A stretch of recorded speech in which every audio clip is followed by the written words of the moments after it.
संजीव अपने दोस्तों राघव और प्रतीक के साथ बियर बार में बैठकर बियर पी रहा था। संजीव आज बहुत खुश लग रहा था। अरे यार, आज की पार्टी में तो मजा आ गया। तुम दोनों दोस्तों के साथ तो मेरी जिंदगी इतनी अच्छी है कि क्या बताओ कितनी अच्छी है। अरे भाई, अब दोस्ती की है तो जीना मरना सब साथ में। हाँ अरे यार सुनो, जल्दी से एक बियर और ऑर्डर करते हैं ना, एक आखिरी, और उसके बाद ये जश्न यही खत्म हो जाएगा। अरे हाँ, क्यों नहीं। वेटर, जल्दी से 2 बियर की बोतल लेकर आओ। आज मेरे दोस्तों को जश्न मनाना है, क्यों? इतने में वहां पर एक बहुत सुंदर लड़की छोटे छोटे कपड़े पहनकर हाथ में बियर की बोतल लेकर उसके पास आती है। ये लीजिए, आपने बियर ऑर्डर की थी ना, मैं लेकर आ गई। क्या बात है यार, इस बार की वेटर तो बड़ी सुंदर है। अब बियर लेकर आई हो तो अपने हाथों से ही पिला दो ना। हाँ, क्यों नहीं, जैसा आप बोलोगे मैं वैसा ही करूँगी। क्या बात है यार, अब तो लगता है रोज यही आना पड़ेगा। उसके बाद वो लड़की उन तीनों को बियर सर्व कर देती है। पार्टी करने के बाद वो तीनों अपने अपने घर जाते हैं। प्रतीक, संजीव और राघव को उनके घर छोड़कर जैसे ही अकेला अपनी कार में आकर बैठता है तो अचानक उसे एहसास होता है जैसे उसकी कार की पीछे वाली सीट पर कोई बैठा हुआ है। वो तुरंत पीछे मुड़कर देखता है। तुम यहाँ क्या कर रही हो? और तुम मेरी कार में कब आई? अरे तुम तो बार में वेटर थी ना। बस ऐसे ही मेरा दिल कर रहा था आपके साथ आपके घर चलने का, इसलिए मैं आपके साथ चली आई। अरे लेकिन तुम मेरी कार में आई कब? अभी कुछ देर पहले तो यहाँ पर मेरे दोस्त बैठे हुए थे। प्रतीक के इतना बोलते ही उस लड़के का चेहरा खतरनाक तरीके से बदल जाता है। उसकी आंखें पत्थर की तरह सफेद और पूरे शरीर पर नीली नीली नसें उभर आती है। गाड़ी चलाओ, पूरी स्पीड में चलाओ, और अगर तुमने गाड़ी रोकने की कोशिश भी की तो मुझसे बुरा कोई नहीं होगा। डर की वजह से प्रतीक के पसीने छूटने लगते हैं। उसका शरीर बुरी तरह से कांप रहा था। प्रतीक बिना कुछ सोचे समझे कार को फुल स्पीड से चलाना शुरू करता है। चलते चलते वो शहर से दूर एक पहाड़ी पर पहुंच जाता है और सामने अब सिर्फ पहाड़ी का किनारा दिख रहा है, जिसे देख प्रतीक घबराकर अचानक से कार को ब्रेक लगाता है। देखो, मुझे छोड़ दो मुझे। अगर मैंने गाड़ी जरा सी भी आगे बढ़ाई तो हम दोनों नीचे गिरकर मर जाएंगे। ये तो तुम्हें पहले सोचना चाहिए था ना। अब कुछ नहीं हो सकता।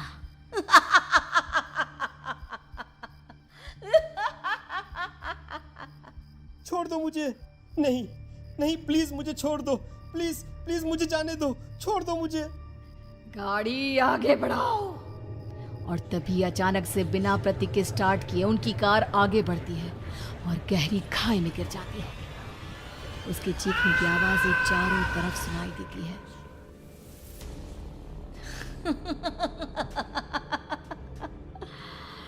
तुझे मारकर मेरे कलेजे में जल रही आग को थोड़ी शांति तो मिल गई, लेकिन अभी ये कहानी खत्म नहीं हुई।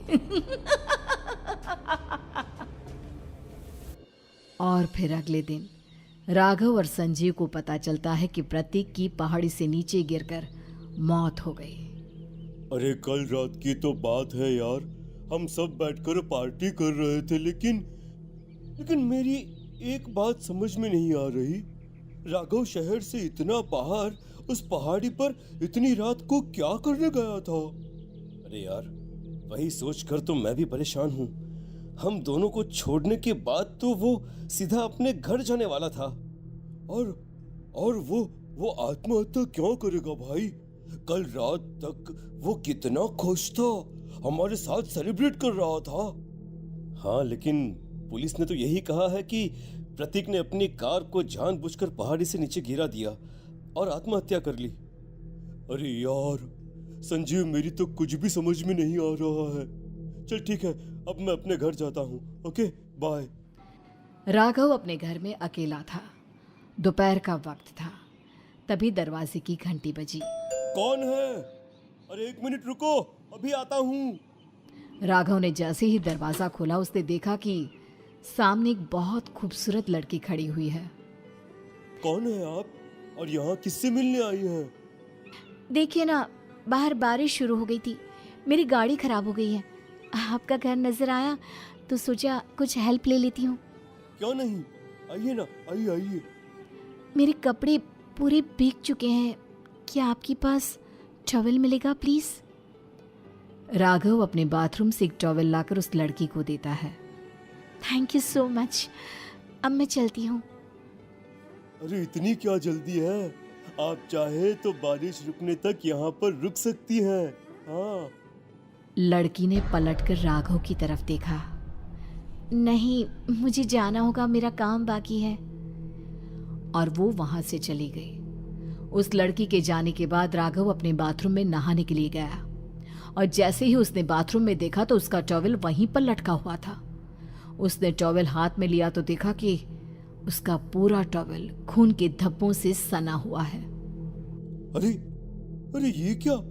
ये टॉवेल तो मैंने उस लड़की को दे दिया था। ये वापस मेरे बाथरूम में कैसे आ गया? और इस पर ये खून के धब्बे कहां से आ गए?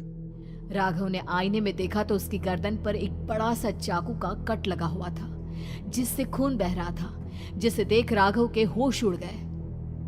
हाँ, अरे ये क्या? मेरी गर्दन इतनी ज्यादा कटी हुई है और मुझे दर्द भी नहीं हो रहा है। ये क्या हो रहा है मेरे साथ? राघव घबराकर बाथरूम से बाहर आया और अपना मोबाइल उठाकर उसने संजीव को फोन लगाया। संजीव जल्दी से मेरे पास आ जाओ। मुझे लगता है कुछ बहुत बड़ी गड़बड़ है, जल्दी आ जाओ। उधर से आवाज आई, लेकिन वो आवाज संजीव की नहीं बल्कि एक लड़की की थी। कुछ अजीब नहीं हुआ है, बस तुम्हारी मौत तुमसे मिलने आई थी और तुम्हें मारकर चली गई। अब तुम इस दुनिया का हिस्सा नहीं हो राघव, इसलिए तुम्हें अपनी गर्दन के कटने का दर्द भी महसूस नहीं हो रहा। नहीं, ऐसा नहीं हो सकता, ऐसा नहीं हो सकता। कौन हो तुम? तुम्हारी मौत। अब संजीव के पास खबर पहुंचती है कि राघव ने अपने ही घर में चाकू से गर्दन काटकर आत्महत्या कर ली। ये सुनने के बाद संजीव के होश उड़ गए। वो पसीने से तरबतर हो गया और एक अनजाना डर अब उसके दिल को सताने लगा। संजीव के साथ ही उसका एक छोटा भाई राजीव भी रहा करता था।